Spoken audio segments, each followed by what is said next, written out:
이슬과 같은 하나님을 경험하라라는 제목으로 함께 말씀 나누겠습니다. 인도에 있는 강 중에 우리가 잘 아는 겐지스 강 다음으로 두 번째 긴 강이 고다바리 강입니다. 이 고다바리 강이 끝나는 삼각주는 인도 남부에서 쌀을 생산하는 곡창지대로 유명합니다. 흔히들 인도에서 가장 풍요로운 땅이다라고 말합니다. 그러나 19세기 초반에만 해도 그 땅은 인도의 다른 지역들과 대부분의 지역들과 마찬가지로 열매가 없는 땅이었습니다. 그 당시 영국 출신의 장군이자 관계 수로 전문가였던 아더 코튼 경이 물 공급 계획을 세워 고다바리강 하류 주변 지역에 댐을 건설하고 수로를 파서 신선한 물을 강의 삼각주 전체에 공급했습니다. 그래서 그때 이후 그 지역이 인도에서 가장 풍요로운 곡창지대로 변하게 되었던 것입니다. 이처럼 물은 사람이나 동물이나 식물을 가리지 않고 모든 생물의 생존에 가장 필수적인 요소 중 하나입니다. 그래서 과학자들은 태양계 안에 다른 행성들이나 아니면 태양계 밖의 별들에도 물이 존재하는지 여부를 연구하고 그것을 기준으로 생물의 생존 가능성이 있다고 주장하는 것입니다. 이것은 우리의 신앙생활에서도 마찬가지입니다. 은혜의 강물이 흐르지 않는다면 우리는 살아있지만 죽은 존재입니다. 충분한 영적 수분이 공급되지 않는다면 우리의 삶의 터전은 물질의 풍요함에도 불구하고 사실은 메마른 불모지와 다름없습니다. 그런 땅에서 영생하도록 있는 삶의 열매를 거두기는 불가능한 것입니다. 불행하게도 오늘 본문 호세아서에 등장하는 그때의 이스라엘이 그러했습니다. 물질적으로는 가장 풍요로운 시대를 살았습니다. 그러나 실상은 최고조에 달한 극심한 영적 가뭄에 시달리던 때였습니다. 사망 곧 멸망이 저들 곁으로 다가오고 있었습니다. 여호와께로 돌아오는 진정한 회개가 없이는 더 이상 회복이 불가능해 보이는 그런 시대였습니다. 그러나 그런 저들에게도 하나님은 자신의 사랑을 거두지 않았습니다. 오히려 극심한 영적 가뭄에 시달리는 저들에게 자신이 충분한 수분을 공급해 주는 이슬이 되어 주시겠다고 말씀하셨습니다. 그래서 저들의 삶을 풍요롭게 해 주시겠다고 약속하셨습니다. 이와 같은 사실을 말씀하는 오늘 본문 호세아 14장 4절에서 8절을 통해 우리는 다음과 같은 회복의 몇 가지 약속을 발견할 수 있습니다. 먼저 우리를 고치시고 마음껏 사랑해 주시겠다는 것입니다. 둘째, 하나님이 친히 우리의 이슬이 되어 주시겠다는 것입니다. 그리고 끝으로 우리의 삶을 풍성한 열매로 채워 주시겠다는 것입니다. 오늘 본문이 포함된 호세아서는 북왕국 이스라엘의 여로보암 왕 시대를 배경으로 하고 있습니다. 그 시대는 북왕국이 정치, 경제, 군사적으로 가장 번창했던 때였습니다. 그런데 문제는 여전한 우상 숭배였습니다. 이에 따라 선지자 호세아는 반복적으로 음행이라는 그림을 통해 우상을 숭배하는 이스라엘의 반역을, 배도를 지적했습니다. 호세아 선지자 자신이 직접 음란한 여자를 아내로 맞이하여 음란한 자식들을 낳았습니다.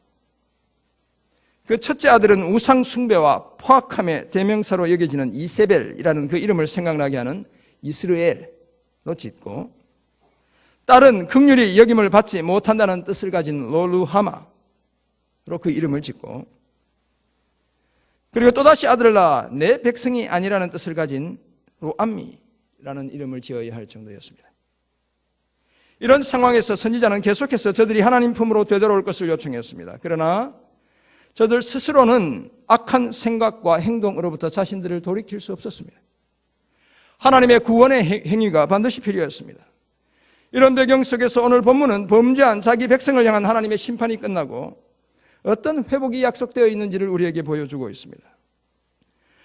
하나님은 저들이 하나님께로 돌아와 자신들의 죄를 입술로 고백하기만 하면 저들을 고쳐주시고 그 삶을 풍성한 열매로 채워주시겠다고 약속하고 있습니다.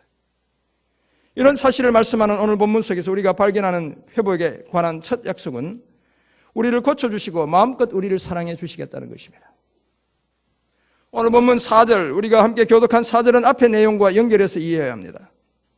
선지자 호세아는 이스라엘 백성들을 향해 하나님께로 돌아오고 물질의 제사 대신 자신들의 죄를 고백하는 입술의 열매를 하나님께 드릴 것을 요청했습니다. 아수르와 같은 힘센 이방 나라도 의지하지 말고 우상을 섬기지도 말며 하나님께로 나와 하나님의 긍휼을 구할 것을 요청했습니다. 그렇게 하는 저들을 향한 하나님의 은혜가, 그 긍휼이 무엇인지를 오늘 본문이 보여주고 있는 것입니다. 우선은 저들의 반역을 고쳐주시겠다라고 4절 전반부가 말씀합니다. 이제는 하나님으로부터 떠나려는 저들의 경향성을 아예 고쳐주시겠다는 것입니다. 그렇다면 다시는 하나님의 품을 떠나 고통스러운 심판 아래 놓이지 않게 해주시겠다는 것입니다. 우리 속담에 못된 송아지 엉덩이에 뿔 난다는 말이 있습니다. 이제는 그 뿔이 나지 않도록 해주시겠다는 것입니다. 그리고 그것이 전부가 아닙니다. 거기에 대해 사랑해 주시겠다라고 말씀합니다. 그것도 오늘 우리 본문을 보면 기쁘게 그들을 사랑하겠다라고 말씀하고 있습니다. 즐거이 사랑해 주시겠다는 것이고 마음껏 기꺼이 사랑해 주시겠다는 것입니다. 그렇다면 한없는 사랑을 베풀어 주시겠다고 약속하고 있는 것입니다. 도무지 사랑받을 자격이 없는 우리를 하나님 스스로 자원해서 사랑해 주시겠다는 것입니다. 그 하나님의 사랑이 바로 하나님의 아들 예수 그리스도의 성육신과 십자가로 드러나게 된 것입니다. 거기에 대해 4절 끝부분을 보면 하나님의 진노가 완전히 우리를 떠나도록 해주시겠다고 약속하고 있습니다. 더 이상 타는 목마름 속에서, 고통 가운데서, 외로움과 아픔 속에서 살지 않도록 해주시겠다는 것입니다. 더 이상 눈물과 한숨 속에서 살지 않도록 해주시겠다는 것입니다. 사랑하는 성도 여러분, 이것이 우리가 다 알 수 없는 하나님의 은혜인 것입니다. 그저 입술로 우리의 죄를 고백하기만 해도 우리가 더 이상 어그러진 길로 가지 않도록 우리를 고쳐주시고 우리를 기꺼이 사랑해 주실 뿐만 아니라 우리에게 임했던 모든 재앙을 다 제거해 주시겠다라고 약속하고 있습니다. 바로 이 약속 붙들고 힘있게 금년 한 해를 믿음으로 달려가는 저와 여러분 모두가 되기를 간절히 소원합니다. 하나님의 회복에 관한 두 번째 약속은 하나님이 우리의 이슬이 되어 주시겠다는 것입니다.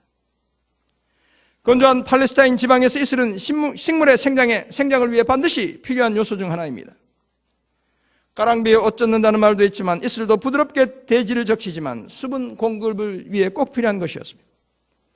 특히 자연에 의존해서 농사를 짓던 고대의 중동 지방에서 여름에 이슬이 없이는 생물의 생장 자체가 불가능했습니다. 따라서 이슬이 내리지 않는 것은 재앙이나 다름없었고 그래서 하늘이 이슬을 그친 것을 하나님의 심판으로 간주하고 있기도 합니다. 그리고 이슬 방울의 생성은 하나님의 마음속에 숨겨진 신비스러운 일로 간주하기도 했습니다. 따라서 여기서 이슬은 하나님의 특별한 은총을 나타내는 것입니다. 오늘 본문 5절을 보면 하나님이 바로 이스라엘 백성들에게 그리고 오늘 저와 여러분들에게 이슬과 같은 존재가 되어주시겠다고 말씀하고 있습니다. 그래서 불모의 땅에서 말라 비틀어진 우리의 삶이 백합화와 같이 피어나게 해주시겠다고 약속합니다. 레바논의 백향목처럼 그 뿌리가 든든히 내리게 해주시겠다고도 말씀하고 있습니다. 웬만한 가뭄이나 비바람 곧 그 어떤 역경이 닥쳐와도 마르지 않고 쓰러지지 않게 해주시겠다고 말씀합니다. 그래서 그 가지가 퍼지고 그 아름다운 자태는 감람나무 곧 올리브 나무와 같고 그 향기는 레바논의 백향목 같게 해주시겠다고 약속합니다. 무슨 말씀입니까? 필요한 수분을 공급받아 만물이 소성하는 것 같이 그렇게 우리를 만들어 주시겠다는 것입니다. 그렇다면 우리의 삶에 새로운 생명력이 넘쳐나게 해주시겠다는 것입니다. 우리의 삶에 봄 기운이 만연하게 해주시겠다는 것입니다. 불모의 땅이 생명력이 충만한 땅이 되게 해주시겠다는 것입니다. 왜냐하면 하나님께서 친히 저와 여러분의 이슬이 되어주시기 때문에 그런 것입니다. 새벽을 깨우며 이 기도의 자리에 나와 있는 사랑하는 성도 여러분, 혹시 우리 중에 아이를 갖지 못해 기도하고 계신 분들이 있지 않습니까? 이슬 되시는 하나님께서 그 태를 열어주시는 은혜가 있기를 간절히 소원합니다. 혹시 통장에 잔고가 바닥이 나서 경제적인 어려움을 겪고 계신 분들이 있지는 않습니까? 이슬이 대지를 촉촉히 적시듯 하나님께서 그 잔고를 가득히 채워주시기를 간절히 소원합니다. 육체의 약함 때문에 신음하고 계신 분들이 있지는 않습니까? 생명을 살리는 하늘로부터 내리는 이슬이 여러분 삶에 충만하기를 간절히 소원합니다. 하나님의 회복의 약속이 담긴 오늘 본문 속에서 우리가 발견하는 마지막 사실은 풍성한 열매로 우리 삶을 채워주시겠다는 것입니다. 오늘 본문 7절과 8절이 바로 그 사실을 말씀하고 있습니다. 하나님의 품으로 돌아와 입술의 열매를 하나님께 드리는 하나님의 백성들에게 하나님께서 또 다른 은혜를 약속하고 있습니다. 이제 사람들이 그 땅으로 돌아오고 그 땅에서 풍성한 열매를 거두게 해주시겠다는 것입니다. 본문 7절을 보면 향기를 내뿜으며 무성하게 자란 백향목의 그늘 아래 거주하는 자가 그 땅으로 돌아오게 해주시겠다고 말씀합니다. 그리고 돌아온 그 땅에서 씨를 뿌려 곡식을 풍성하게 거두게 될 것을 약속하고 있습니다. 포도나무같이 꽃이 필 것이고 그 향기가 레바논의 포도주와 같이 될 것입니다. 오늘 7절 끝부분에서 말하는 향기는 6절에서 말하는 향기와는 달리 명성이나 추억을 지칭하고 있습니다. 그 명성이 레바논의 포도주처럼 자자하게 해주시겠다라고 이해할 수 있습니다. 아니면 저들을 하나님의 기억 속에서 아름답게 되살려 주시겠다라는 약속이 그 속에 담겨 있는 것입니다. 8절은 에브라임 곧 자기 백성들을 향한 하나님의 말씀이 그 속에 담겨 있습니다. 하나님께서 이미 우상에 대해 충분히 말씀하셨고 이제는 더 이상 언급조차 하지 않으시겠다는 것입니다. 그리고 저들의 대답하시고 저들의 반응이 어떤 것인지를 살펴보시겠다고 말씀하고 있습니다. 그리고는 하나님께서 친히 저들에게 이번에는 푸른 잣나무와 같이 되셔서 하나님으로 말미암는 풍성한 열매를 거두게 해 주시겠다고 약속하고 있습니다. 사랑하는 성도 여러분, 2016년 한 해를 살아가며 우리가 무엇으로 우리의 삶을 풍성한 열매로 가득 차게 할 수 있겠습니까? 하나님께 회개의 열매, 곧 입술의 열매를 드리며 푸른 잣나무 같은 하나님의 그늘 아래로 나아가야 하는 것입니다. 그곳에서 씨를 뿌려야 합니다. 그리고 그곳에서 꽃을 피워야 합니다. 우리를 결코 놓치지 않겠다는, 버리지 않겠다는 하나님의 그 약속을 의지해야 합니다. 우리를 향한 사랑 때문에 그 속이 끓어올라 긍휼을 부릴 듯 일으키시는 그 하나님의 품으로 우리 모두가 피해가야 하는 것입니다. 그래야 우리가 차고 넘치도록 열매를 거둘 수 있습니다. 하나님의 그늘 아래로 피해가서 아무도 넘보지 못하는 풍성한 삶의 열매를 거두는 복된 2016년 되시길 간절히 소원합니다. 이 삶 같은 오늘 말씀을 따라 우리는 어떤 삶을 살아야 하는 것이겠습니까? 한 가지만 말씀드리려고 합니다. 하나님께 우리의 연약함을 솔직하게 고백해야 합니다. 호시아 14장 2절에 따르면 입술에 열매를 드려야 한다는 것입니다. 그렇다면 무엇보다도 우리의 허물과 죄를 솔직하게 고백할 수 있어야 합니다. 하나님은 물질로 드리는 속죄의 제사보다, 짐승을 잡아드리는 그 속죄의 제사보다 우리 마음에서 비롯된 진실한 입술의 열매로 드리는 제사를 더욱 기쁘게 받으시는 분입니다. 사랑하는 성도 여러분, 해결하지 못한 짐이 아직도 여러분 어깨 위에 놓여 있지는 않습니까? 하나님보다 더 사랑하고 하나님의 집인 교회보다 더 기웃거리는 그런 곳이 혹시 있지는 않습니까? 인생의 급한 일 앞에서는 인생의 가장 중요한 일인 하나님을 예배하는 그 일을 등한시하고 있지는 않습니까? 우리의 이런 약함을 솔직하게 하나님 앞에 고백해야 합니다. 그래야 우리를 고치시고 사랑하실 뿐만 아니라 우리의 삶을 풍성하게 하시는 하나님의 은혜를 경험할 수 있습니다. 입술에 열매를 드려 이런 복된 삶을 살아가는 저와 여러분 모두가 되시길 간절히 소원합니다. 우리가 잘 아는 대로 이슬은 낮에 열을 받은 땅 위에서 물체가 야간에 그 열이 빠져나가면서 그 표면이 냉각되어 부근의 기온이 이슬점 이하로 떨어지면서 수분이 응결되어 생겨납니다. 이 이슬은 식물의 입에 수분이 빠져나가는 것을 차단해 입이 시드는 것을 막아주고 식물의 생장에 필요한 수분을 공급해주기도 합니다.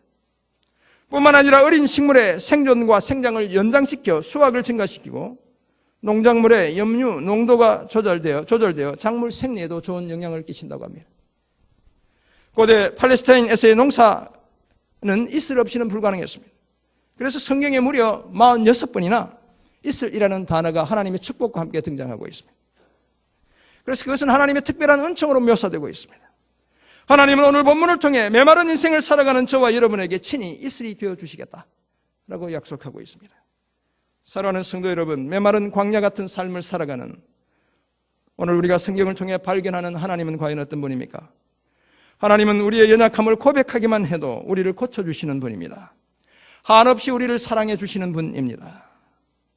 진노를 거두어 주시고 이슬이 되셔서 생명력이 넘쳐나게 해주시는 분입니다. 뿐만 아니라 풍성한 삶의 열매를 거두게 해주시는 분입니다. 사랑이 풍성하고 생명력이 넘쳐나는 이슬 같은 하나님을 경험하기 원한다면 이제 우리는 입술의 열매를 하나님께 드려야 합니다. 그저 입술의 열매를 드리기만 해도 주체할 수 없는 하나님의 사랑의 이슬이 폭포수가 되어 저와 여러분의 삶에 임하게 될 것입니다. 이런 하나님의 은혜를 기대하며 2016년 한 해 힘차게 믿음의 길을 달려가는 저와 여러분 모두가 되시길 주님의 이름으로 축원합니다. 아멘. 잠깐 기도하겠습니다. 말씀을 기억하며 기도하겠습니다.